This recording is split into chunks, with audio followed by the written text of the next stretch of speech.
Dear students, today we are going to discuss a new topic coming under profits and gains of business or profession, that is depreciation. All of you know that depreciation is a gradual diminution in the value of fixed assets due to wear and tear, passage of time or obsolescence. And we know the amount of depreciation is an allowable decision while computing income from business or profession, and therefore the computation of the amount of depreciation is very important. Okay, now let us see what are the important conditions to be satisfied for allowing the amount of depreciation as a deductible item. First condition is that depreciation is allowed only on capital asset. Capital assetinu meede maatrame depreciation അനുവദിക്കുകയുള്ളൂ. And this capital asset include both tangible or intangible asset. Okay. Then second condition is assets must be owned wholly or partially by the assessee. Assets must be owned by assessee wholly or partly. And third condition, assets should be used for the purpose of business or profession. The asset must be used for business purpose or the purpose of profession. And the fourth is depreciation is claimed on block of assets. Depreciation is generally claimed not on individual asset, individual item, but on the block of assets. Okay. Then what do you mean by this block of assets?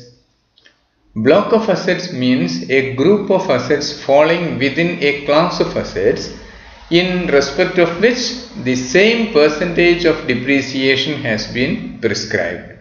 എന്താണ് block of assets എന്ന് പറഞ്ഞാൽ same rate of depreciation charge ചെയ്യുന്ന അസറ്റുകളുടെ ഒരു കൂട്ടം. ഒരേ type asset ആയിരിക്കണം. At the same time the rate of depreciation must be same. അത്തരത്തിലുള്ള ഒരു ഗ്രൂപ്പ് അസറ്റ്സിനെയാണ് ബ്ലോക്ക് ഓഫ് അസറ്റ്സ് എന്ന് പറയുന്നത്. For example, all machineries having 25% rate of depreciation will form a block of assets. Okay. Similarly, the other machineries having 40% rate of depreciation will form another block of assets. Okay. ഇവിടെ രണ്ടും machinery തന്നെയാണ്, പക്ഷേ രണ്ടിനു മീതെയും rate of depreciation വ്യത്യസ്തമായതുകൊണ്ട് അത് രണ്ട് block of assets ആയിട്ടാണ് treat ചെയ്യുക. അല്ലാതെ plant and machinery എന്ന് പറഞ്ഞ ഒറ്റ ബ്ലോക്കല്ല. മെഷീനറി തന്നെ വ്യത്യസ്ത റേറ്റ് ഡിപ്രീസിയേഷൻ വരുന്ന മെഷീനറിയെല്ലാം പ്രത്യേകം ബ്ലോക്കായിട്ടാണ് ട്രീറ്റ് ചെയ്യുക. Okay. Yes, let us see what are the different methods used for computing the allowable amount of depreciation. Generally, we use two methods. First is, in case of assets of an undertaking engaged in generation and distribution of power, depreciation may be claimed at the prescribed rates under original cost method or straight line method or SLM. Okay. അപ്പോൾ power ജനറേഷനുമായി ബന്ധപ്പെട്ട് അല്ലെങ്കിൽ power generation and ഡിസ്ട്രിബ്യൂഷനുമായി ബന്ധപ്പെട്ട് പ്രവർത്തിക്കുന്ന സ്ഥാപനങ്ങളിൽ ഉപയോഗിക്കുന്ന അസറ്റിനു മീതെയുള്ള depreciation കാണുമ്പോൾ ആ depreciation കാണേണ്ടത്, ആ നോർമൽ റേറ്റ് ഓഫ് ഡിപ്രീസിയേഷൻ കാണേണ്ടത് സ്ട്രെയിറ്റ് ലൈൻ മെത്തേഡിലാണ് അല്ലെങ്കിൽ ഒറിജിനൽ കോസ്റ്റ് മെത്തേഡിലാണ് ഈ ഒരു കേസിൽ മാത്രം.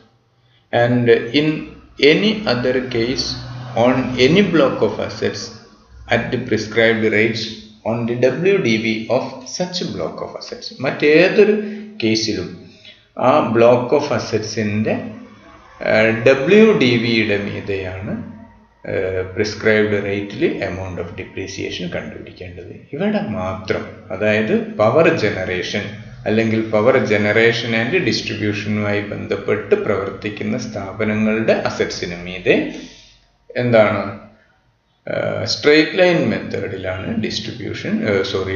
ഡിപ്രീസിയേഷൻ കാണേണ്ടത്. സ്ട്രെയിറ്റ് ലൈൻ മെത്തേഡ് എന്ന് പറഞ്ഞാൽ ഒറിജിനൽ കോസ്റ്റ് മെത്തേഡ്. ഓക്കെ. ബാക്കി എല്ലാ കേസിലും WDVയുടെ മീതെയാണ് പ്രിസ്ക്രൈബ്ഡ് റേറ്റിൽ ഡിപ്രീസിയേഷൻ കണ്ടുപിടിക്കേണ്ടത്. WDVന് റിട്ടേൺ ഡൗൺ വാല്യൂ മെത്തേഡ് അല്ലെങ്കിൽ reducing instalment method, diminishing balance method എന്നെല്ലാം പറയാം. Okay. Then depreciation on assets acquired and put to use during previous year. ഇനി അസറ്റ് പ്രീവിയസ് ഇയറിൽ നാം വാങ്ങിച്ചിട്ടുള്ള ഉപയോഗിച്ചിട്ടുള്ള അസറ്റിനു മീതെ ഡിപ്രീസിയേഷൻ എങ്ങനെയാണ് കാൽക്കുലേറ്റ് ചെയ്യുന്നത് നോക്കാം. If the asset is used in the business for less than 180 days during the previous year, only 50% of the normal depreciation will be allowed. Okay, അപ്പോൾ previous ഇയറിൽ ഒരു അസറ്റ് നമ്മൾ വാങ്ങിച്ചു കഴിഞ്ഞാൽ, ഉപയോഗിക്കാൻ തുടങ്ങിക്കഴിഞ്ഞാൽ, ആ പ്രീവിയസ് ഇയറിൽ 180 days കുറവുള്ള ഒരു പീരീഡിലാണ് ആ അസറ്റ് ഉപയോഗിച്ചിട്ടുള്ളൂ എങ്കിൽ ആ അസറ്റിന് മീതെ നോർമലി അനുവദിക്കേണ്ട റേറ്റ് ഓഫ് ഡിപ്രീസിയേഷൻ എന്താണോ അതിൻ്റെ പകുതി മാത്രമേ ഡിപ്രീസിയേഷൻ അനുവദിക്കുകയുള്ളൂ. ഓക്കെ, ഇപ്പോൾ 10% ഡിപ്രീസിയേഷൻ ചാർജ് ചെയ്യുന്ന ഒരു അസറ്റ് ആണെങ്കിൽ 180 days കുറവാണ് പ്രീവിയസ് ഇയറിൽ ആ അസറ്റ് നമ്മൾ വാങ്ങി ഉപയോഗിച്ചിട്ടുള്ളൂ എങ്കിൽ അതിനു മീതെയുള്ള ഡിപ്രീസിയേഷൻ 5% ആയിരിക്കും. Okay, this provision is applicable in both the methods of depreciation. അതായത് straight line method, written down value method എന്നൊക്കെ നേരത്തെ നമ്മൾ സൂചിപ്പിച്ചു. അത് ഏത് മെത്തേഡ് അപ്ലൈ ചെയ്യുന്ന സമയത്തും ഈ 180 days കുറഞ്ഞ കാലത്താണ് ഉപയോഗിച്ചിരിക്കുന്നത് എങ്കിൽ 50% റേറ്റ് ആണ്, പകുതി റേറ്റിലാണ് ഡിപ്രീസിയേഷൻ ചാർജ് ചെയ്യുക. Okay, now let us see the rates of depreciation applicable for various blocks of assets. നമുക്ക് നോക്കാം. ഒരു ബ്ലോക്ക് 1 ബിൽഡിങ്സ്, റെസിഡൻഷ്യൽ പർപ്പസിന് ഉപയോഗിക്കുന്ന ബിൽഡിങ്സ് ആണ്.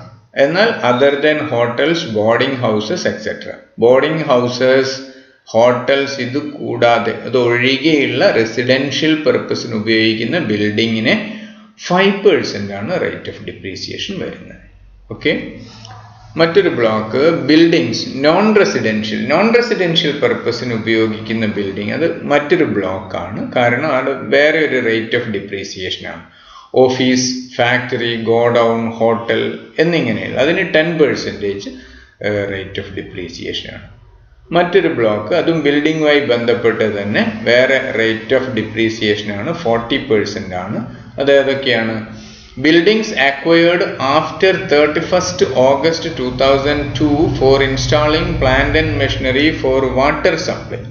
വാട്ടർ സപ്ലൈയുടെ ആവശ്യാർത്ഥം പ്ലാന്റ് ആൻഡ് മെഷീനറി ഇൻസ്റ്റാൾ ചെയ്യാൻ വേണ്ടി 31st August 2002 ശേഷം അക്വയർ ചെയ്തിട്ടുള്ള ബിൽഡിങ്ങിനെ സംബന്ധിച്ചിടത്തോളം 40% ആണ്. അതുപോലെ ടെമ്പററി ഇറക്ഷൻസ്, വളരെ പ്യുവർലി ടെമ്പററി നേച്ചറോട് കൂടിയ വുഡൻ സ്ട്രക്ചർ, ഇതൊക്കെ 40% റേറ്റ് ഓഫ് ഡിപ്രീസിയേഷൻ. അപ്പോൾ ഓർക്കുക, ബിൽഡിങ്സ് എന്ന് പറയുന്ന ആ അസറ്റ് 3 ബ്ലോക്കായിട്ട് വരുന്നുണ്ട്. അതായത് 3 റേറ്റ് ഓഫ് ഡിപ്രീസിയേഷൻ ആണ് ബിൽഡിങ്ങിന് വരുന്നത്.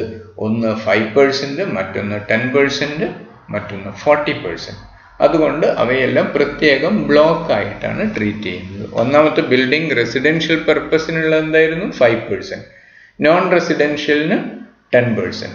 പിന്നെ ഞാൻ അവസാനമായിട്ട് പറഞ്ഞിട്ടുള്ള പ്ലാന്റ് ആൻഡ് മെഷീനറി ആയി ബന്ധപ്പെട്ട പ്ലാന്റ് ആൻഡ് വാട്ടർ സപ്ലൈ ആയി ബന്ധപ്പെട്ട പ്ലാന്റ് ആൻഡ് മെഷീനറി അത് ഇൻസ്റ്റാൾ ചെയ്യാൻ വേണ്ടി അക്വയർ ചെയ്തിട്ടുള്ള 2002 ഓഗസ്റ്റിൽ അക്വയറിന് ശേഷം അക്വയർ ചെയ്തിട്ടുള്ള ബിൽഡിങ്, അതേപോലെ ടെമ്പററി ഇറക്ഷൻസ്, വുഡൻ സ്ട്രക്ചർ, അത് വെറുതെ താൽക്കാലികമായിട്ടൊക്കെ ഉണ്ടാക്കുന്ന സ്ട്രക്ചറുകളൊക്കെ 40% ആണ്.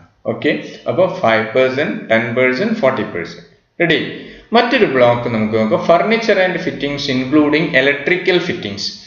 ഇലക്ട്രിക്കൽ ഫിറ്റിംഗ്സ് ഉൾപ്പെടെ ഫാന്, റെഫ്രിജറേറ്റർ, ഇങ്ങനെയുള്ള കാര്യങ്ങളൊക്കെ ഉൾപ്പെടെയുള്ള ഫർണിച്ചർ ആൻഡ് ഫിറ്റിംഗ്സിനെല്ലാം 10% റേറ്റ് ഓഫ് ഡിപ്രീസിയേഷൻ. അപ്പോൾ ഫർണിച്ചർ ഫിറ്റിംഗ്സ് എന്നെല്ലാം കാണുമ്പോൾ പെട്ടെന്ന് ഓർമ്മ വരണം 10% ഡിപ്രീസിയേഷൻ ആണ്. മറ്റ് റേറ്റ് ഓഫ് ഡിപ്രീസിയേഷൻ ഒന്നും തന്നെ ഇല്ല. ഓക്കെ, ഫർണിച്ചർ ആൻഡ് ഫിറ്റിംഗ്സുമായി ബന്ധപ്പെട്ട് ആ 10% മാത്രമേ ഉള്ളൂ. മറ്റൊരു ബ്ലോക്ക് നോക്കൂ, plant and machinery. Plant and machinery വളരെ വളരെ ഇമ്പോർട്ടൻ്റ് ആയിട്ടുള്ള ധാരാളം ബ്ലോക്ക് അതിനകത്ത് വരുന്നുണ്ട്. അസറ്റിൻ്റെ ഗ്രൂപ്പ് വരുന്നുണ്ട്. വ്യത്യസ്ത റേറ്റ് ഓഫ് ഡിപ്രീസിയേഷനാണ് അവയ്ക്കൊക്കെ വരുന്നത്. നോക്കാം നമുക്ക്. 5ാമത്തെ ബ്ലോക്ക് നോക്കൂ. Plant and machinery general rate 15%. അതായത് പ്ലാന്റ് ആൻഡ് മെഷീനറി എന്ന് പറഞ്ഞ ഓരോ പ്രത്യേകം പ്ലാന്റ് ആൻഡ് മെഷീനറി എന്ന വിഭാഗത്തിൽ വരുന്ന ചില പ്രത്യേക അസറ്റിനുള്ള വ്യത്യസ്ത റേറ്റ് ഇവിടെ സൂചിപ്പിച്ചിട്ടുണ്ട് വ്യത്യസ്ത ബ്ലോക്കുകൾക്ക്. അതിലൊന്നും പെടാത്തതായിട്ടുള്ള എന്നാൽ പ്ലാന്റ് ആൻഡ് മെഷീനറി എന്ന വിഭാഗത്തിൽ പെടുന്ന ഒരു അസറ്റ് ആണെങ്കിൽ അതിന് ജനറലായിട്ട് ചാർജ് ചെയ്യാവുന്ന റേറ്റ് 15%. ഓക്കെ, ഇപ്പൊ മോട്ടോർ കാർ, ഓയിൽ വെൽ, ഇതിനെല്ലാം 15%.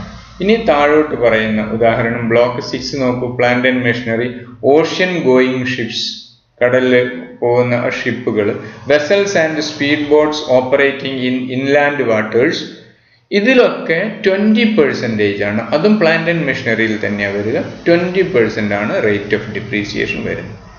ഓക്കെ, അതേപോലെ മറ്റൊന്ന് നോക്കൂ. Plant and machinery, buses, lorries and taxis used in A business of running them on higher, വാടകയ്ക്ക് കൊടുക്കുന്ന ബിസിനസ് നടത്തുന്ന മോട്ടോർ ലോറി, ബസ്, ടാക്സി, ഇവയൊക്കെ വാടകയ്ക്ക് കൊടുക്കുന്ന തരത്തിലുള്ള ബിസിനസ് നടത്തുന്ന സ്ഥാപനം. അവയെ സംബന്ധിച്ചിടത്തോളം ഈ ബസ്സസ്, ലോറീസ്, ടാക്സീസ് എന്നെല്ലാം പറയുന്നത് പ്ലാന്റ് ആൻഡ് മെഷീനറിയിൽ വരുന്നതാണ്.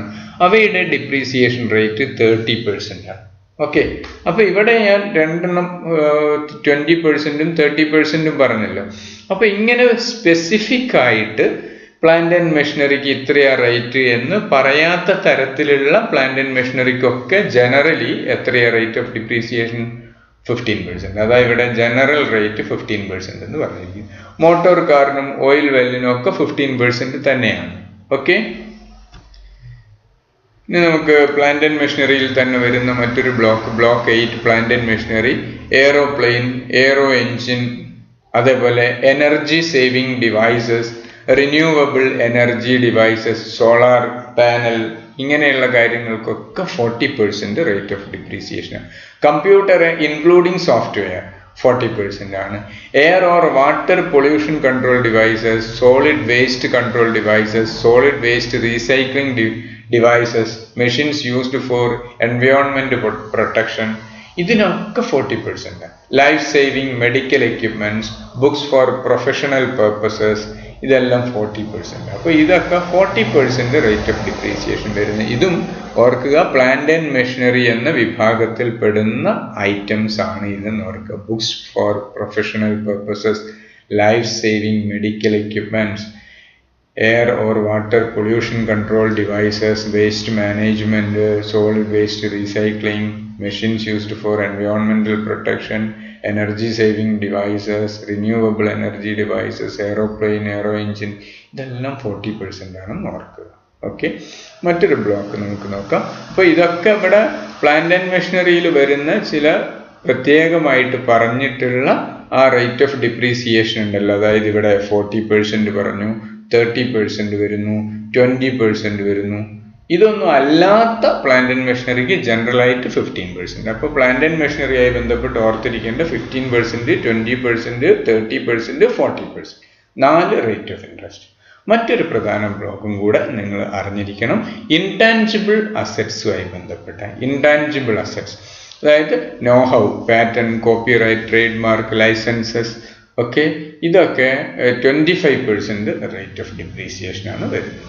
ഇത്രയാണ് rate of depreciation for the assessment year 2020-21. Okay, ഒരിക്കൽ കൂടെ ബിൽഡിങ്ങുമായി ബന്ധപ്പെട്ട് 3 റേറ്റ്, ഫർണിച്ചർ 10% മാത്രമാണ്. പ്ലാന്റ് ആൻഡ് മെഷീനറിയായി ബന്ധപ്പെട്ട് 4 റേറ്റ് ഓഫ് ഡിപ്രീസിയേഷൻ വരുന്നു. പിന്നെ ഇൻടാഞ്ചിബിൾ അസറ്റ്സുമായി ബന്ധപ്പെട്ട് 25% ഡിപ്രീസിയേഷൻ. Okay, yes. ഇനി നമുക്ക് മറ്റൊരു പുതിയൊരു കോൺസെപ്റ്റ് എന്താണ്? Additional depreciation. നമ്മൾ ഡിപ്രീസിയേഷൻ റേറ്റ് പ്രത്യേകമായിട്ട് പഠിച്ചു കഴിഞ്ഞു.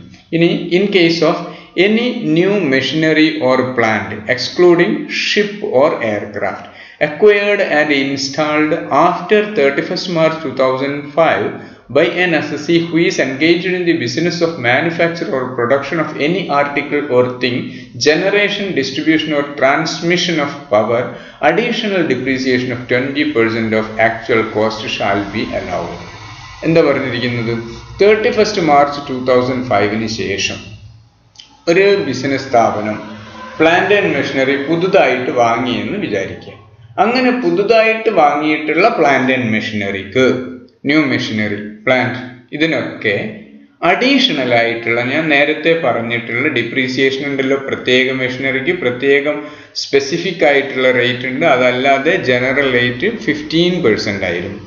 ഇങ്ങനെ ജനറൽ റേറ്റ് അപ്ലിക്കബിൾ ആയിട്ടുള്ള 15% അപ്ലിക്കബിൾ ആയിട്ടുള്ള പ്ലാന്റ് ആൻഡ് മെഷീനറി ആണെങ്കിൽ അത് ന്യൂ മെഷീനറി ആണെന്ന് വിചാരിക്കുക. അങ്ങനെ പുതിയ മെഷീനറി വാങ്ങിയതാണ് എങ്കിൽ ആ പുതിയ മെഷീനറിക്ക് എന്തെങ്കിലും പ്രോഡക്റ്റ് പ്രൊഡ്യൂസ് ചെയ്യുന്ന സ്ഥാപനം അല്ലെങ്കിൽ എനർജി ജനറേഷൻ ഡിസ്ട്രിബ്യൂഷൻ ട്രാൻസ്മിഷനുമായി ബന്ധപ്പെട്ട സ്ഥാപനവും ആയിരിക്കാം.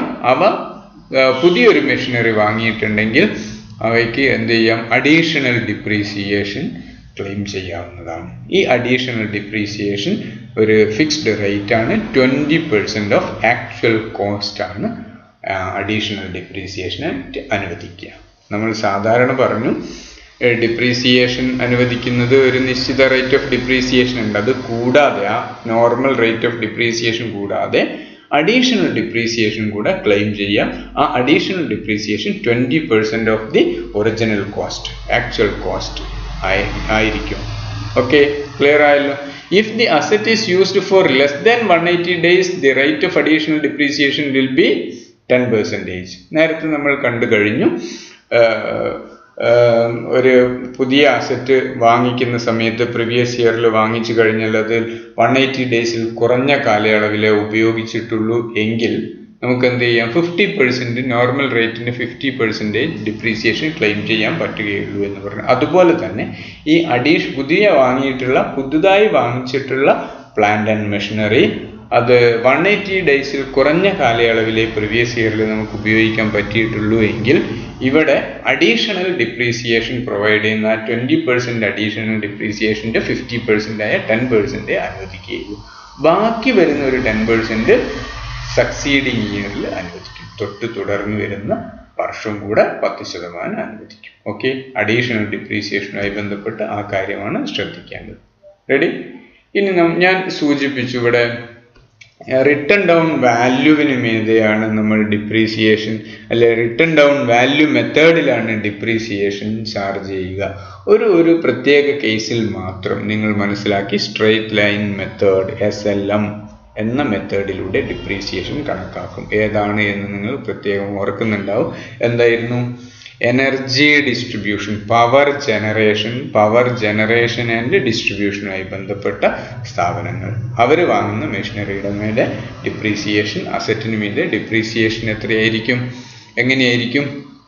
ഒറിജിനൽ കോസ്റ്റ് മെത്തേഡിൽ ആയിരിക്കും, അല്ലെങ്കിൽ സ്ട്രെയിറ്റ് ലൈൻ മെത്തേഡിലായിരിക്കും. ബാക്കി എല്ലാ കേസിലും റിട്ടൺ ഡൗൺ വാല്യൂ മെത്തേഡിലൂടെയാണ് ഡിപ്രീസിയേഷൻ കണക്കാക്കുക. Okay, depreciation is computed on the written down value of an asset. The WDV for the purpose of depreciation shall be as follows. എങ്ങനെയാണെന്ന് നോക്കൂ.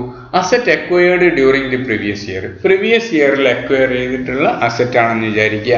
അങ്ങനെയാണെങ്കിൽ ആക്ച്വൽ കോസ്റ്റ് ടു ദി അസസിക്ക് സംഭവിച്ചിട്ടുള്ള യഥാർത്ഥ cost എത്രയാണോ അതാണ് WDV എന്ന് പറയുന്നത്. Asset acquired before the previous ഇയറിന് മുമ്പുള്ള വർഷങ്ങളിൽ അക്വയർ ചെയ്തിട്ടുള്ള അസറ്റ് ആണെങ്കിലോ എന്താണ്? Actual cost to the assessee less depreciation allowed earlier under the act. ഈ ഇൻകം ടാക്സ് ആക്ട് പ്രകാരം കഴിഞ്ഞ വർഷങ്ങളിലൊക്കെ എത്രയായിരുന്നു ഡിപ്രീസിയേഷൻ അനുവദിച്ചിരുന്നത്? ആ ഡിപ്രീസിയേഷൻ കഴിച്ചു വരുന്ന ബാക്കിയുള്ള വാല്യൂ ആണ് റിട്ടൺ ഡൗൺ വാല്യൂ. ആദ്യം വാങ്ങുന്ന സമയത്തുള്ള വാല്യൂവിൽ നിന്ന് അതാത് വർഷങ്ങളിൽ അനുവദനീയമായിട്ടുള്ള ഡിപ്രീസിയേഷൻ കഴിച്ച് ബാക്കി കിട്ടുന്ന തുകയാണ് റിട്ടൺ ഡൗൺ വാല്യൂ എന്ന് പറയുന്നത്. ഓക്കെ, എന്താ WDV എന്ന് പറഞ്ഞാൽ മനസ്സിലായല്ലോ? Written down value, depreciation write off ചെയ്ത ശേഷം ഡിപ്രീസിയേഷൻ ഡിഡക്റ്റ് ചെയ്ത ശേഷം കിട്ടുന്ന വാല്യൂ. ആ ഡിഡക്റ്റ് ചെയ്യുന്ന ഡിപ്രീസിയേഷൻ ഇൻകം ടാക്സ് ആക്ട് പ്രകാരം അനുവദിക്കുന്ന അല്ലെങ്കിൽ ക്ലെയിം ചെയ്യാവുന്ന ആ പ്രിസ്ക്രൈബ്ഡ് റേറ്റ് ഓഫ് ഡിപ്രീസിയേഷൻ ആയിരിക്കണം. ആ ഡിപ്രീസിയേഷൻ കഴിച്ച് ബാക്കിയുള്ള എമൗണ്ട് ആണ് അടുത്ത വർഷത്തെ WDV എന്ന് പറയുന്നത്, റിട്ടൺ ഡൗൺ വാല്യൂ എന്ന് പറയുന്നത്. ക്ലിയർ?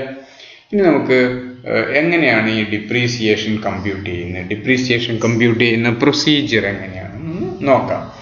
എന്തൊക്കെ സ്റ്റെപ്സ് ആണ് അതിൽ വരുന്നത്? Steps in computing depreciation. Step 1, compute aggregate of the written down value of the assets at the beginning of the previous year falling in each block of assets. എന്താ ചെയ്യേണ്ടത്? ഓരോ block of അസറ്റ്സിൻ്റെയും വരുന്ന മൊത്തം aggregate amount എത്രയാണ് WDVയുടെ? WDV അസറ്റിൻ്റെ WDV, അസറ്റിൻ്റെ written down value aggregate amount എത്രയാണ് at the beginning of the previous year, previous ഇയറിൻ്റെ തുടക്കത്തിൽ എത്രയാണ് ഓരോ ബ്ലോക്ക് ഓഫ് അസറ്റ്സിൻ്റെയും റിട്ടേൺ ഡൗൺ വാല്യൂവിൻ്റെ ടോട്ടൽ വരുന്നതെന്ന് കണ്ടുപിടിക്കുക. Okay, total aggregate of the written down value of the assets at the beginning of the previous year in respect of each block. ഓരോ ബ്ലോക്കുമായി ബന്ധപ്പെട്ടത് കണ്ടുപിടിക്കും. ഓക്കെ, പിന്നെ step 2, add any additions made to the block of assets during the previous year. ഈ previous ഇയറിൽ നമ്മൾ ഏതെങ്കിലും block of അസറ്റ്സുമായി ബന്ധപ്പെട്ട് ഏതെങ്കിലും ബ്ലോക്ക് ഓഫ് അസറ്റിൽ വരുന്ന അസറ്റ് വാങ്ങിയിട്ടുണ്ടെങ്കിൽ ആ ബ്ലോക്ക് ഓഫ് അസറ്റ്സിലെ WDVൻ്റെ കൂടെ ആഡ് ചെയ്യണം. ക്ലിയർ ആയോ? ഇപ്പോൾ പ്ലാന്റ് ആൻഡ് മെഷീനറി, മൊത്തം plant and machinery block of assets ആണ് ഞാൻ ഉദ്ദേശിച്ചത്. അതായത് പ്ലാന്റ് ആൻഡ് മെഷീനറി മൊത്തമല്ല, ഒരേ റേറ്റ് ഓഫ് ഡിപ്രീസിയേഷൻ വരുന്ന പ്ലാന്റ് ആൻഡ് മെഷീനറി മൊത്തം എടുത്തു. ഇനി പ്ലാന്റ് ആൻഡ് മെഷീനറി പ്രീവിയസ് ഇയറിൽ ഈ വർഷം വാങ്ങിച്ചിട്ടുണ്ടെങ്കിൽ അത് ആഡ് ചെയ്യുക. പ്ലാന്റ് ആൻഡ് മെഷീനറിയുടെ WDVൻ്റെ കൂടെ അതും കൂടെ ആഡ് ചെയ്യുക. Okay, step 3, deduct the sale value of the assets sold or value of assets destroyed, discarded or demolished during the previous year. ഏതെങ്കിലും അസറ്റ് വിൽപ്പന നടത്തിയിട്ടുണ്ടെങ്കിൽ ആ സെയിൽ പ്രൊസീഡ്സ്, സെയിൽ പ്രൈസ്, അതുപോലെ asset destroy ചെയ്യപ്പെട്ടിട്ടുണ്ടെങ്കിൽ, discard ചെയ്യപ്പെട്ടിട്ടുണ്ടെങ്കിൽ, നശിപ്പിക്കപ്പെട്ടിട്ടുണ്ടെങ്കിൽ അതിൻ്റെ ഒക്കെ value നമുക്ക് deduct ചെയ്യാം. Okay, balance എമൗണ്ടിനെയാണ് നമ്മൾ WDV of that particular block of assets and on which we have to find the allowable amount of depreciation. Okay, ഈ 4 step പ്രത്യേകം ഒന്ന് ഓർക്ക്. എന്താ ചെയ്യേണ്ടത്? Step in computation of depreciation. First step എന്താ? ഓരോ പീരീഡിൻ്റെ, ഓരോ വർഷത്തിൻ്റെ ബിഗിനിങ്ങിൽ WDV എത്രയാണ് കണ്ടുപിടിക്കുക. ബിഗിനിങ്ങിലുള്ള WDV, റിട്ടേൺ ഡൗൺ വാല്യൂ. ഏതിൻ്റെ WDV? ഓരോ ബ്ലോക്ക് ഓഫ് അസറ്റിൻ്റെ WDV മൊത്തം എത്രയാണ് വരുന്നത്. ഓരോ ബ്ലോക്ക് എന്ന് പറയുമ്പോൾ ഓരോ ബ്ലോക്കിലും ധാരാളം അസറ്റ് ഉണ്ടാവും. അതിൻ്റെ ഒക്കെ ടോട്ടൽ കണ്ടുപിടിക്കുക. Aggregate of WDV of each block of assets. Okay, then add any additions to the block of assets. ഈ പ്രീവിയസ് ഇയറിൽ പർച്ചേസ് ചെയ്തിട്ടുണ്ടെങ്കിൽ അഡീഷൻസ് ഉണ്ടെങ്കിൽ ആഡ് ചെയ്യാം. ഓക്കെ, അതേപോലെ ഡിഡക്ഷൻസ് നടത്തണം. എന്തിൻ്റെ? ഏതെങ്കിലും അസറ്റ് സെയിൽ നടന്നിട്ടുണ്ടെങ്കിൽ, വിൽപ്പന നടത്തിയിട്ടുണ്ടെങ്കിൽ, ഡിസ്കാർഡ് ചെയ്തു, ഡിമോളിഷ് ചെയ്തു, ഡിസ്ട്രോയ് ചെയ്യപ്പെട്ടിട്ടുണ്ടെങ്കിൽ അതെല്ലാം ഡിഡക്റ്റ് ചെയ്യാം. അപ്പോൾ ഡിഡക്റ്റ് ചെയ്താൽ കിട്ടുന്ന എമൗണ്ടിനെയാണ് WDV of the block of asset എന്ന് പറയുന്നത്. ഈ ബ്ലോക്ക് ഓഫ് അസറ്റിന് മീതെയാണ് നമ്മൾ ഡിപ്രീസിയേഷൻ കാണേണ്ടത്. ഇനി ഡിപ്രീസിയേഷൻ, ഈ ബ്ലോക്ക് ഓഫ് അസറ്റ് കിട്ടിക്കഴിഞ്ഞാൽ ഡിപ്രീസിയേഷൻ കണ്ടുപിടിക്കേണ്ട ബ്ലോക്ക് ഓഫ് അസറ്റ്സിൻ്റെ ആ WDV കിട്ടിക്കഴിഞ്ഞാൽ, ഞാൻ പറഞ്ഞു ഡിപ്രീസിയേഷൻ കാണുന്നത് റിട്ടേൺ ഡൗൺ വാല്യൂവിന് മീതെയാണ്. ആ റിട്ടേൺ ഡൗൺ വാല്യൂ നമുക്കിത് ഇപ്പോൾ കിട്ടി. ഓരോ ബ്ലോക്കിൻ്റെയും റിട്ടേൺ ഡൗൺ വാല്യൂ കിട്ടിക്കഴിഞ്ഞു. ഓക്കെ, ഇനി ഈ റിട്ടേൺ ഡൗൺ വാല്യൂ കിട്ടിക്കഴിഞ്ഞാൽ ആ ഡിപ്രീസിയേഷൻ എങ്ങനെയാണ് കണ്ടുപിടിക്കുന്നത് നോക്കാം. On the WDV obtained at step 4, അതായത് ഇവിടെ കിട്ടിയിട്ടുള്ള WDV മീതെ allow depreciation on those assets which were used for a period of less than 180 days at half of the rate applicable and allow full depreciation on the balance of assets which were used for the whole year. എന്താ ചെയ്യേണ്ടത്? ഇവിടെ നമുക്ക് WDV കിട്ടിയല്ലോ. ഈ WDVയിൽ അതിൽ എത്ര വാല്യൂവിൻ്റെ അസറ്റാണ്, ഈ block of അസറ്റിൽ എത്ര വാല്യൂവിൻ്റെ അസറ്റാണ് നമ്മൾ പ്രീവിയസ് ഇയറിൽ 180 ഡേയ്സിൽ കുറഞ്ഞ കാലയളവിലേക്ക് ഉപയോഗിച്ചിട്ടുള്ളതെന്ന് നോക്കുക. നമ്മൾ പ്രീവിയസ് ഇയറിൽ വാങ്ങിയിട്ടുള്ള അസറ്റ് 180 ഡേയ്സിൽ കുറവൊക്കെ ആയിരിക്കും നമുക്ക് ഉപയോഗിക്കാൻ പറ്റിയിട്ടുള്ളത്. അങ്ങനെയുള്ള അസറ്റ് എത്രയുണ്ടെന്ന് നോക്കുക. അതിന് നോർമൽ റേറ്റിൻ്റെ പകുതിയാണല്ലോ ഡിപ്രീസിയേഷൻ ചാർജ് ചെയ്യുക. ആ പകുതി ഡിപ്രീസിയേഷൻ ചാർജ് ചെയ്യുക. ബാക്കിയുള്ള എമൗണ്ടിന് ഫുൾ റേറ്റിൽ, അതായത് നോർമൽ റേറ്റിൽ തന്നെ ഡിപ്രീസിയേഷൻ ചാർജ് ചെയ്യുക.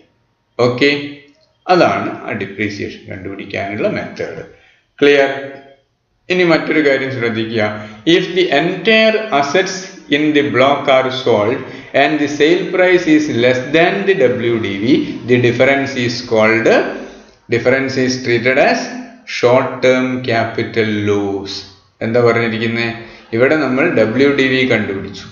ഓക്കെ, ഈ അസറ്റ് മുഴുവനായിട്ടും അങ്ങ് വിൽപ്പന നടന്നു, വിറ്റ് കിട്ടിയിട്ടുള്ള വാല്യൂ ഉണ്ടല്ലോ WDVനേക്കാളും കുറവാണെന്ന് വിചാരിക്കുക.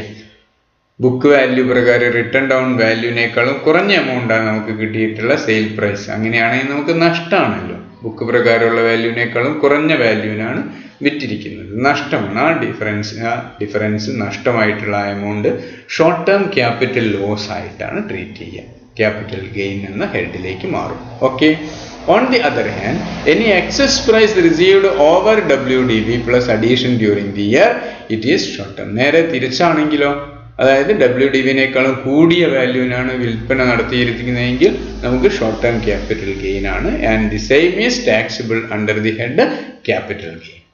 Okay, clear? യെസ്. ഇനി നമുക്കൊരു ക്വസ്റ്റ്യൻ, ഈ ഡിപ്രീസിയേഷൻ കാൽക്കുലേഷനുമായി ബന്ധപ്പെട്ട 1-2 ക്വസ്റ്റ്യൻസ് നോക്കാം. Mister Harish, an industrialist in Calicut, has the following asset: building for the residence of the staff 8,50,000, factory building 25 lakh, car used for industrial requirements purchased in January 2020 8 lakh, wooden erections temporary 1,25,000, furniture staff quarters 40,000, factory purchased in December 2019 1,20,000, plant and machinery 12 lakh, computers purchased in July 2019 12 lakh, patent 1 lakh, trademark 2 lakh, technical know-how 6 lakh.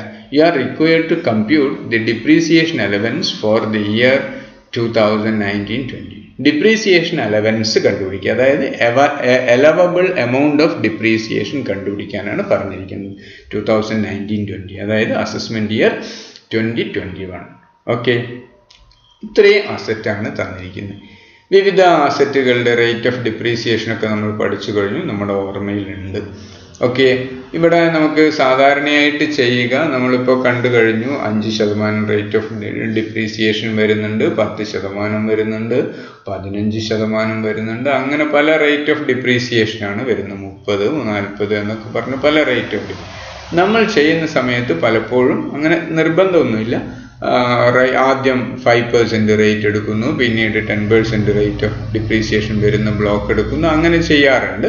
അങ്ങനെ ചെയ്യണമെന്നില്ല, എന്തായാലും ഒരു ബ്ലോക്കായിട്ട് കാണിക്കണമെന്ന് മാത്രം. ഇവിടെ നോക്കൂ, നമുക്ക് ഓരോന്നായിട്ട് നോക്കാം. Building for the residence of staff, residential പർപ്പസിന് വേണ്ടിയിട്ട് ഉപയോഗിക്കുന്ന ബിൽഡിങ്ങിന്റെ ഡിപ്രീസിയേഷൻ എത്രയായിരുന്നു? 5% ആണല്ലോ.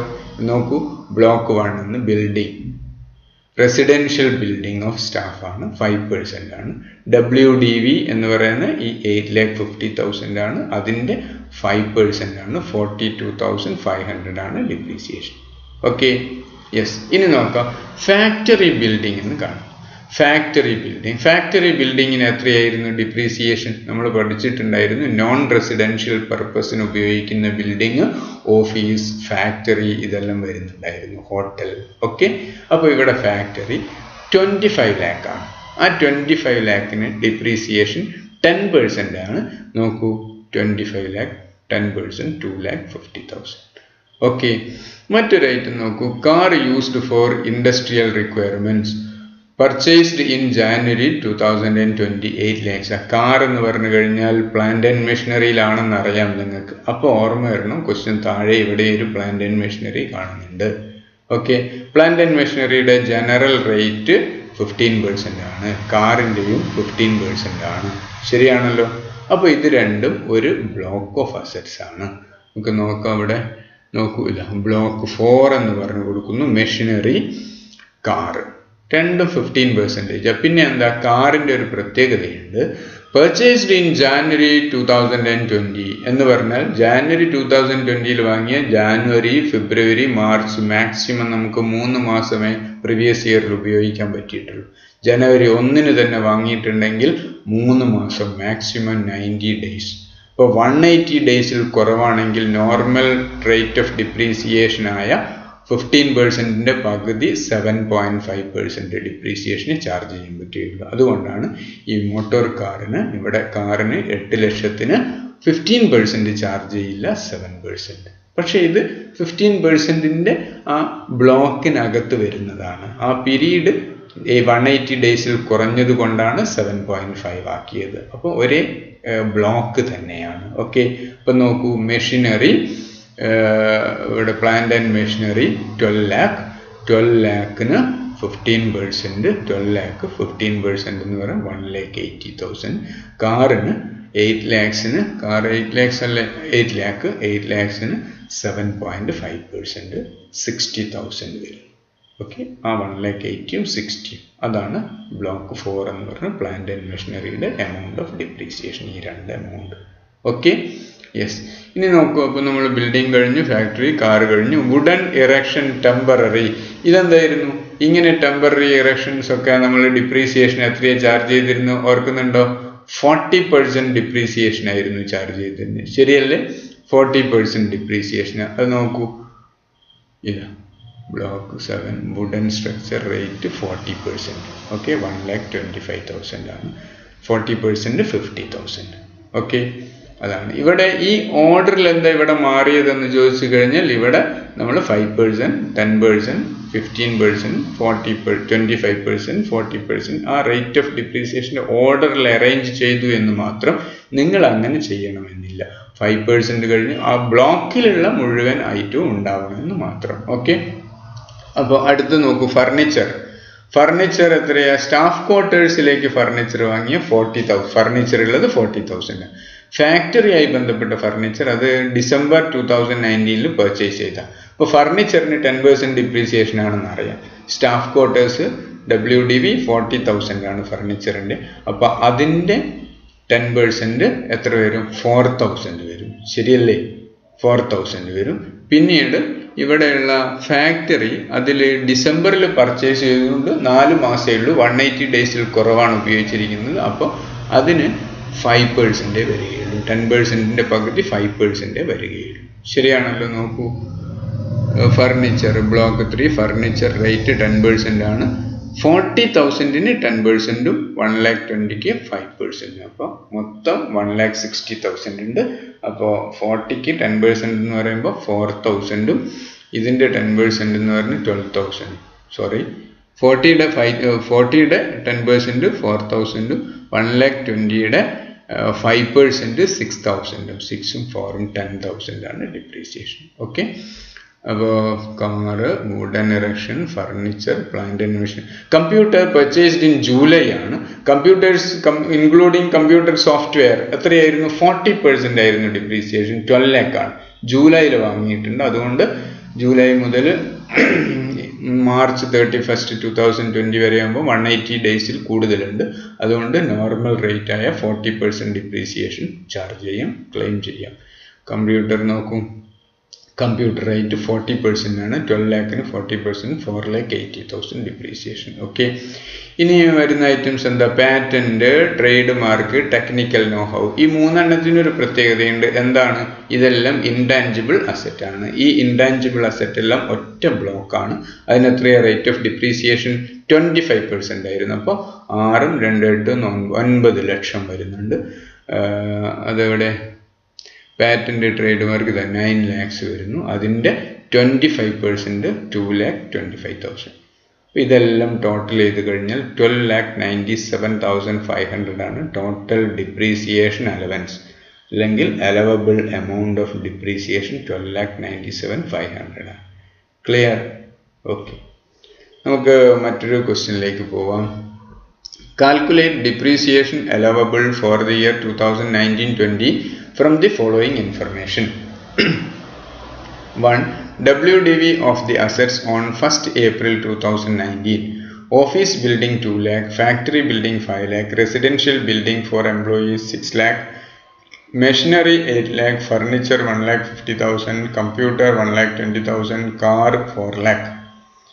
2.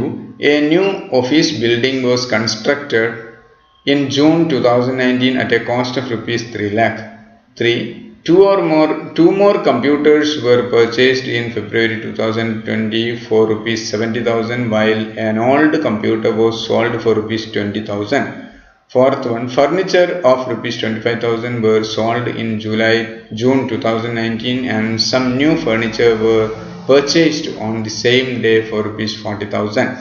5th one, On 1st February 2020, a new machine of rupees 2 lakh was purchased for scientific research. The asset is eligible for deduction under section 35 subsection 2(1).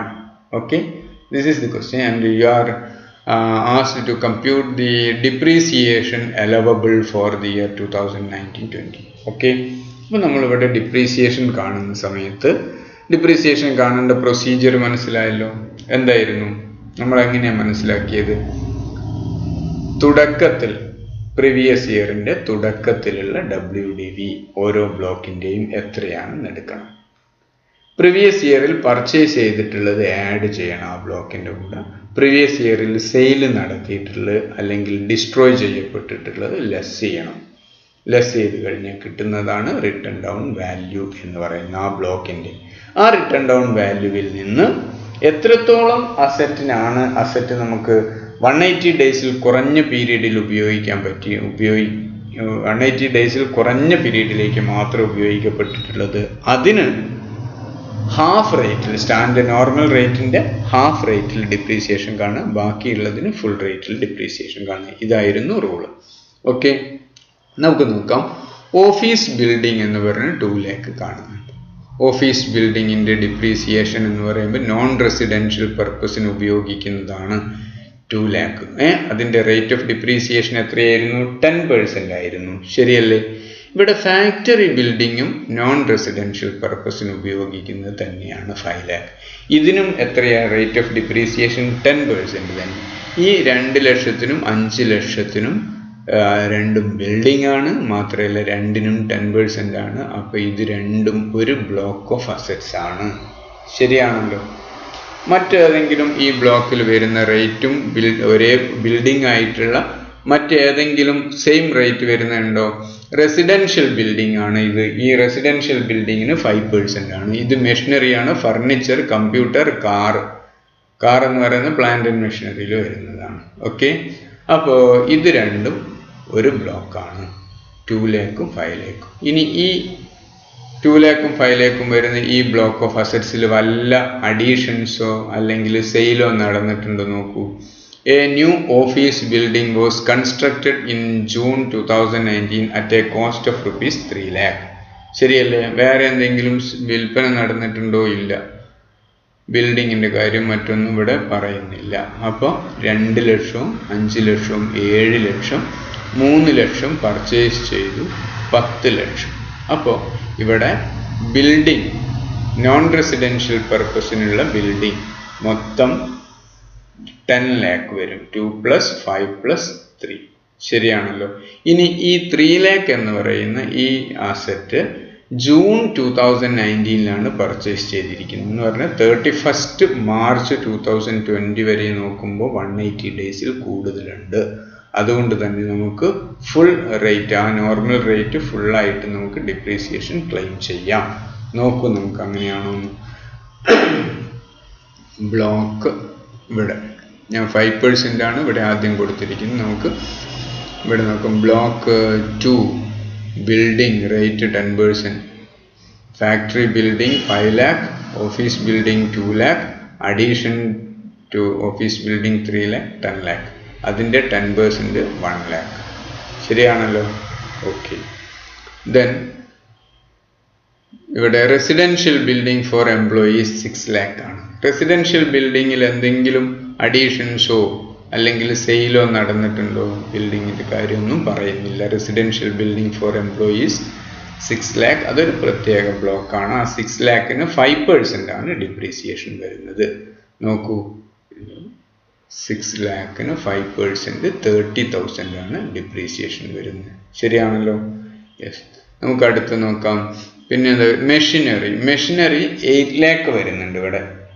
Machinery ഒരു 8 lakh വരുന്നുണ്ട്.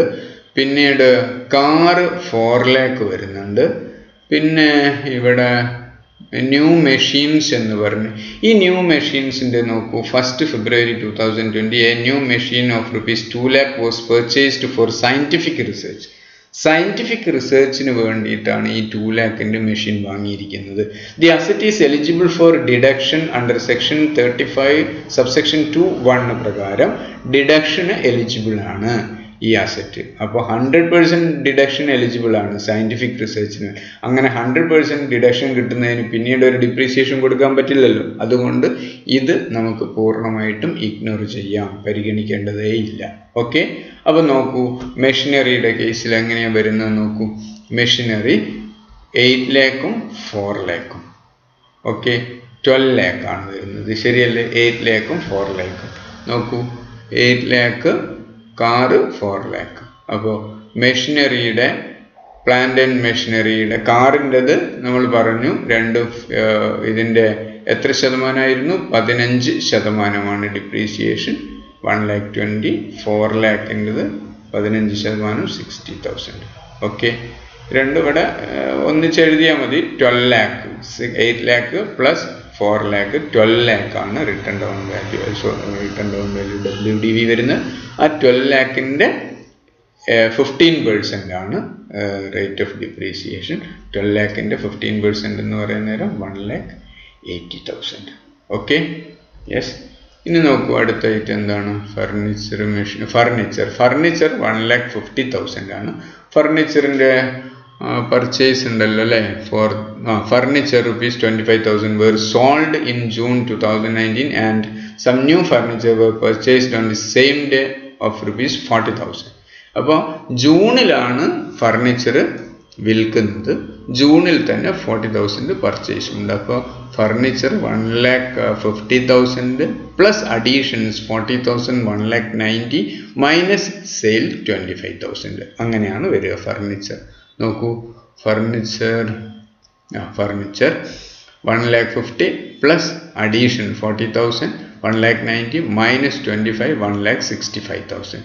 Okay, ഈ 1,65,000-ൽ നമുക്ക് 180-ൽ കുറവ് പീരീഡുള്ള ഫർണിച്ചർ ഉണ്ടോ? 180 ഡേയ്സിൽ കുറഞ്ഞ കാലം വാങ്ങിച്ചത് എന്നാണ്? ഫർണിച്ചർ വാങ്ങിച്ചത് purchased on the same day എന്ന് പറഞ്ഞാൽ ജൂണിലാണ് പർച്ചേസ് ചെയ്തത്. ജൂണിൽ പർച്ചേസ് ചെയ്തത് കൊണ്ട് നമുക്ക് 180 ഡേയ്സിൽ കൂടുതൽ കാലയളവിൽ അത് ഉപയോഗിക്കാൻ പറ്റിയിട്ടുണ്ട്. അതുകൊണ്ട് നമുക്ക് പ്രത്യേകമായിട്ട് കാണേണ്ടതില്ല. മുഴുവൻ എമൗണ്ടിനും നമുക്ക് ആ 10% ഡിപ്രീസിയേഷൻ ചാർജ് ചെയ്യാവുന്നതാണ്. നോക്കൂ, ഇപ്പോൾ 1,90,000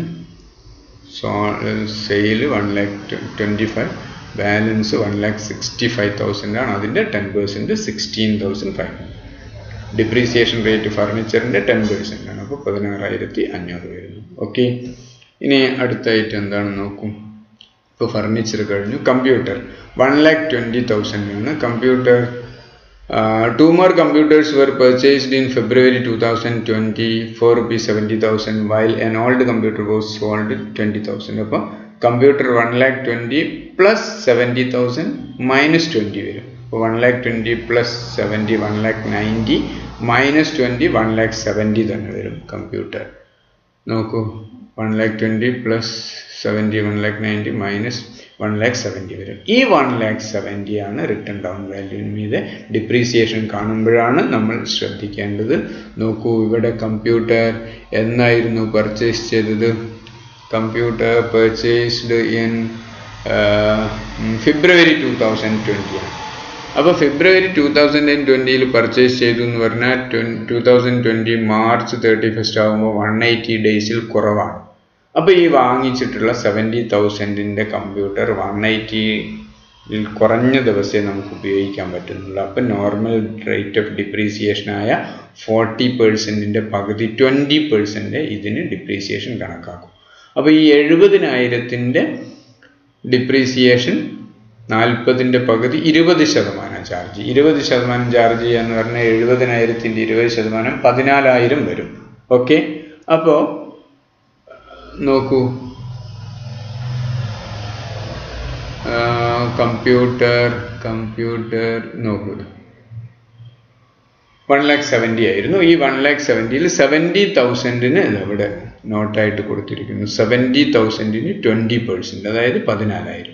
അപ്പോൾ 1,70,000-ൽ 70,000 എത്രയാ? Half rate. ബാക്കി വരുന്ന 1,00,000 ഉണ്ടാവും. 1,00,000 40%.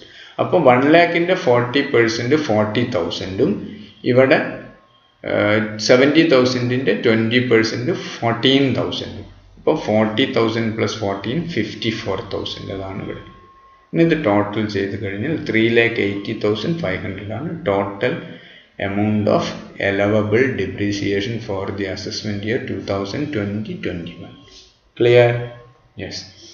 നമുക്ക് അടുത്തൊരു ചെറിയ ക്വസ്റ്റ്യൻ നോക്കാം. From the following information, compute depreciation allowable for the assessment year 2020-21. WDV of furniture on 1st April 2019 1,10,000. Furniture purchased in June 2019 15,000. Furniture purchased in January 2020 20,000. Part of furniture sold in February 2020 3 lakh. നോക്കൂ, ഫർണിച്ചറിൻ്റെ WDV on 1/4/2019 1,10,000 ആണ്. Additions ഒക്കെ add ചെയ്തോളൂ. Purchased in June 2019 15,000 add ചെയ്യണം.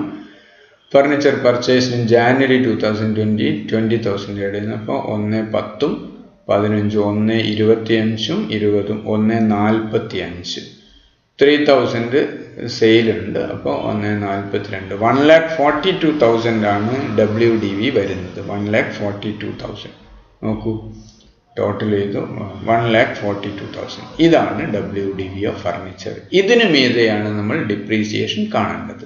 Okay, depreciation കാണുമ്പോൾ ഞാൻ പറഞ്ഞു നമുക്ക് പുതിയ വാങ്ങിയ അസറ്റ് ഉണ്ടല്ലോ, ഇത് ജൂണിലാണ് വാങ്ങിയത്. അപ്പോൾ 180 ഡേയ്സിൽ കൂടുതൽ കാലയളവിൽ ഉപയോഗിക്കാൻ പറ്റി.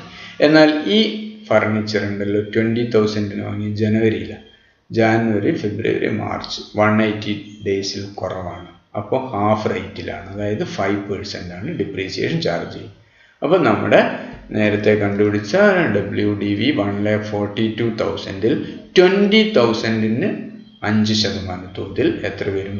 1,000 വരും. 20,000-ന്റെ 10% എന്ന് പറയുമ്പോൾ 2,000 വരും. 5% എന്ന് പറയുമ്പോൾ 1,000 ആണ് ഡിപ്രീസിയേഷൻ. അപ്പോൾ 1,42,000-ൽ ഹാഫ് റേറ്റിൽ കാണേണ്ടത് 20,000 ആണ്. 20 കഴിച്ച് 1,22,000 ഉണ്ടാവും. 1,22,000-ന് നോർമൽ റേറ്റ് ആയ 10%. അപ്പം 12,200.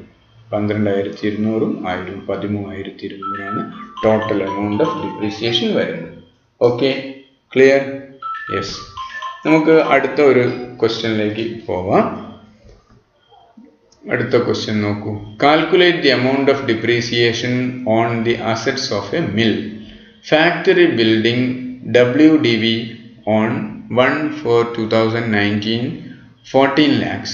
Additions made on 1st June 2019 6 lakh. Rate of depreciation 10%. ഇവിടെ റേറ്റ് ഓഫ് ഡിപ്രീസിയേഷൻ തന്നിട്ടുണ്ട്. എല്ലായ്പ്പോഴും തന്നുകൊള്ളണമെന്നില്ല. നിങ്ങൾ അതുകൊണ്ട് ആ റേറ്റ് ഒന്ന് നന്നായി ഓർത്ത് വെക്കണമെന്ന് ഞാൻ പറഞ്ഞു. Part of factory building which was destroyed by fire, for which insurance company accepted the claim of ₹60,000 and scrap value realized amounted to ₹10,000. Okay, എന്താ കണ്ടുപിടിക്കാൻ പറഞ്ഞ? Calculate the amount of depreciation of assets of A mill. Factory building ആണ്. Factory ബിൽഡിങ്ങിന്റെ previous ഇയറിലുള്ള തുടക്കത്തിലുള്ള WDV 14 lakh ആണ്. 14 lakh. Okay, purchase ചെയ്തു 6 lakh ആണ്. Additions 6 lakh ആണ്. ശരിയാണല്ലോ. അപ്പോൾ ടോട്ടൽ 20,000 ആണ് വരുന്നത്. അതിൽ ഒരു നിശ്ചിത ഭാഗം നശിച്ചുപോയി. അതിന് ഇൻഷുറൻസ് കമ്പനി 60,000 തന്നു. സ്ക്രാപ്പ് റിയലൈസ് ചെയ്ത് 10,000. 60 + 10 70,000 ആണ്. ഓക്കെ, അപ്പോൾ 19,30,000. ഈ 19,30,000 ആണ് WDV. ഈ WDVക്ക് മുകളിലാണ് നമ്മൾ ഡിപ്രീസിയേഷൻ കണ്ടുപിടിക്കേണ്ടത്. ശരിയാണല്ലോ. ഈ ഡിപ്രീസിയേഷൻ കാണുന്ന സമയത്ത് നമ്മൾ പഠിച്ചിട്ടുള്ളത് എന്താണ്? 180 ഡേയ്സിൽ കുറഞ്ഞ കാലയളവിൽ ഈ വാല്യൂവിൽ ഏതെങ്കിലും ഒരു പോർഷൻ 180 ഡേയ്സിൽ കുറഞ്ഞ കാലയളവിൽ ഉപയോഗിക്കേണ്ടി വന്നിട്ടുണ്ടെങ്കിൽ ഹാഫ് റേറ്റ് ആയിരിക്കണം. ഇവിടെ പർച്ചേസ് ചെയ്തത് ജൂണിലാണല്ലോ. ജൂൺ, ജൂലൈ, ഓഗസ്റ്റ്, അങ്ങനെ മാർച്ച് 2020 വരെ 180 ഡേയ്സിൽ കൂടുതലുണ്ട്. അതുകൊണ്ട് ഫുൾ റേറ്റ് തന്നെയാണ് ഈ മുഴുവൻ എമൗണ്ടിനും ഡിപ്രീസിയേഷൻ ചാർജ് ചെയ്യേണ്ടത്. അപ്പോൾ 19,30,000-ന്റെ 10% 1,93,000 രൂപ വരും. ഇതാണ് മൊത്തം ഡിപ്രീസിയേഷൻ. ഇവിടെ ഡിപ്രീസിയേഷനാണ് കാൽക്കുലേറ്റ് ചെയ്യാൻ പറഞ്ഞത്. ഡിപ്രീസിയേഷൻ 1,93,000 ആണ്. അത് ലെസ് ചെയ്ത് കഴിഞ്ഞാലുള്ള ബാലൻസ് ഇവിടെ ഇട്ടു എന്ന് മാത്രം. അത് നമ്മളോട് പറഞ്ഞിട്ടില്ല. നമ്മളോട് പറഞ്ഞ് ഡിപ്രീസിയേഷൻ കാണാനാണ്. 1,93,000 ആണ് ഡിപ്രീസിയേഷൻ എമൗണ്ട് വരുന്നത്. ക്ലിയർ? നമുക്ക് മറ്റൊരു ക്വസ്റ്റ്യൻ നോക്കാം. Books of XYZ Limited disclosed the following details. WDV of plant and machinery on 1st April 2019 1 lakh. Cost of new machinery purchased for production of articles on 1/1/2020 and put to use rupees 60,000. പുതിയ machine വാങ്ങിച്ചതാണ് 60,000. WDV of machinery sold 1st February 2020 30,000. Amount received on machinery sold on 1st February 2020 40,000. Calculate chargeable depreciation on plant and machinery for the assessment year 2020-21. Okay. ഇവിടെ ചില സുപ്രധാനമായിട്ടുള്ള കാര്യങ്ങളുണ്ട്. എന്തൊക്കെയാണെന്ന് നോക്കാം. ഇവിടെ പറഞ്ഞിരിക്കുന്നത് എന്താ? WDV opening balance 1st April 2019 1 lakh ആണല്ലോ. ആ 1 lakhന്റെ കൂടെ അഡീഷൻസ് ആഡ് ചെയ്യണമല്ലോ. Cost of machinery purchased for production of article 1st ഫെബ്രുവരിയിലാണ് പർച്ചേസ് ചെയ്തിരിക്കുന്നത്. എത്രയാണ്? 60,000 ആണ്. ഓക്കെ. സോൾഡ് ചെയ്ത് കഴിഞ്ഞാൽ നോക്കൂ എന്താ ഇവിടെ പറഞ്ഞിരിക്കുന്നത്? WDV of machinery sold on 1st February 2020 30,000 ആണ്. അപ്പോൾ സെയിലാക്കിയിട്ടുള്ള വിൽപ്പന നടന്നിട്ടുള്ള ആ അസറ്റിൻ്റെ റിട്ടേൺ ഡൗൺ വാല്യൂ അല്ല നമ്മൾ പരിഗണിക്കേണ്ടത്. Sale value, sales proceed, sales പ്രൈസാണ് നമ്മൾ കണക്കിലെടുക്കേണ്ടത്. അപ്പോൾ സെയിൽ നടത്തി നമുക്ക് കിട്ടിയ 40,000 ഇതാണ് നമ്മൾ സബ്ട്രാക്ട് ചെയ്യേണ്ടത്. അപ്പോൾ പർച്ചേസ് ചെയ്തതിൻ്റെ കൂടെ പർച്ചേസ് ചെയ്തത് ആഡ് ചെയ്യുന്നു. 1st April 2019 WDV 1 lakh, ഇതിൻ്റെ കൂടെ 60,000 ആഡ് ചെയ്യുന്നു. പിന്നെ വിറ്റിട്ടുള്ളത് നമ്മൾ ലെസ് ചെയ്യണം. വിറ്റ് കിട്ടിയിട്ടുള്ള സെയിൽസ് പ്രൈസാണ് സബ്ട്രാക്ട് ചെയ്യേണ്ടത്. അപ്പോൾ ഈ 30,000 നമ്മൾ കൺസിഡർ ചെയ്യുകയേ വേണ്ട. 1 lakh പ്ലസ് 60,000 മൈനസ് 40,000 അതാണ് WDV വരിക. 1 lakh പ്ലസ് 60, 1 lakh 60 മൈനസ് 40, 1,20,000 ആണ് ഇവിടെ WDV വരിക. നോക്കൂ, അത് തന്നെയല്ലേ? 1,60,000, 1,20,000 ആണ് ഇവിടെ WDV വരുന്നത്. ഇവിടെ 40,000 ആണ് സെല്ലിംഗ് പ്രൈസാണ് സബ്ട്രാക്ട് ചെയ്യേണ്ടത്, അല്ലാതെ വിൽപ്പന നടത്തിയ അസറ്റിൻ്റെ റിട്ടേൺ ഡൗൺ വാല്യൂ അല്ല എന്ന് മനസ്സിലാക്കുക. ഈ 1,20,000 മീതെ നമ്മൾ ഡിപ്രീസിയേഷൻ കണക്കാക്കുകയാണ്. ആ ഡിപ്രീസിയേഷൻ കണക്കാക്കുന്ന സമയത്ത് നമുക്കറിയാം ഇവിടെ മെഷീനറി പർച്ചേസ് ചെയ്ത് ന്യൂ മെഷീനറി പർച്ചേസ് ചെയ്ത് 1st February 2020 ആണ്. ഓക്കെ, 2020 ആണ്. ഓക്കെ, 60,000 രൂപയ്ക്ക് 60,000 രൂപയ്ക്ക് ഡിപ്രീസിയേഷൻ ചാർജ് ചെയ്യുന്ന സമയത്ത് ഹാഫ് റേറ്റിനെ ഡിപ്രീസിയേഷൻ ചാർജ് ചെയ്യാൻ പാടുള്ളൂ. നോക്കാം, 60,000-ന് 15% ആണ് നോർമൽ റേറ്റ്. ആ 15-ന്റെ പകുതി 7.5% 60,000-ന് ചാർജ് ചെയ്തു. അപ്പോൾ 1,20,000 60,000 7.5% തോതിലും ബാക്കിയുള്ള 60,000-ന് നോർമൽ റേറ്റ് ആയ 15% 9,000. ഓക്കെ, ഇനി ഇവിടെ പ്രത്യേകമായിട്ട് ശ്രദ്ധിക്കേണ്ട മറ്റൊരു കാര്യം, ഈ മെഷീനറി പുതുതായിട്ട് വാങ്ങിച്ചിട്ടുള്ള മെഷീനറി വാങ്ങിച്ചു കഴിഞ്ഞാൽ പ്ലാന്റ് ആൻഡ് മെഷീനറി ആണെങ്കിൽ അതിന് അഡീഷണൽ ഡിപ്രീസിയേഷൻ ചാർജ് ചെയ്യാമെന്ന് നമ്മൾ പഠിച്ചിട്ടുണ്ട്. അപ്പോൾ 60,000 ആണ്. അഡീഷണൽ ഡിപ്രീസിയേഷൻ എത്രയായിരുന്നു? 20% ആണ്. ഈ 20% ചാർജ് ചെയ്യുമ്പോൾ ഈ അഡീഷണൽ ആയിട്ട് പർച്ചേസ് ചെയ്തിട്ടുള്ള മെഷീനറി 180 ഡേയ്സിൽ കുറഞ്ഞ കാലയളവിൽ മാത്രം ഉപയോഗിച്ചതുകൊണ്ട് നമുക്ക് ആ 20-യുടെ പകുതി 10% ആണ് അഡീഷണൽ ഡിപ്രീസിയേഷൻ ചാർജ് ചെയ്യാൻ പറ്റുകയുള്ളൂ. അപ്പോൾ അഡീഷണൽ പർച്ചേസ് നടത്തിയിട്ടുള്ള 60,000-ന് ഒരു 10% അഡീഷണൽ ഡിപ്രീസിയേഷൻ 6,000 വരും. അങ്ങനെ ടോട്ടൽ എമൗണ്ട് ഓഫ് ഡിപ്രീസിയേഷൻ വരുന്നത് എത്രയാ? 19,500 ആണ്. ഇതാണ് total amount of depreciation, eligible depreciation. Okay, clear? ഇത്രയും കാര്യങ്ങളാണ് നമ്മൾ ഇന്ന് പഠിക്കുന്നത്. വളരെ ഡീറ്റെയിൽ ആയിട്ട് മനസ്സിലാക്കേണ്ടതായിട്ടുണ്ട്. എല്ലാവരും നന്നായി ശ്രദ്ധിച്ച് പഠിക്കുക. സംശയം ഉണ്ടെങ്കിൽ എന്നോട് ചോദിക്കുക. Okay, thank you.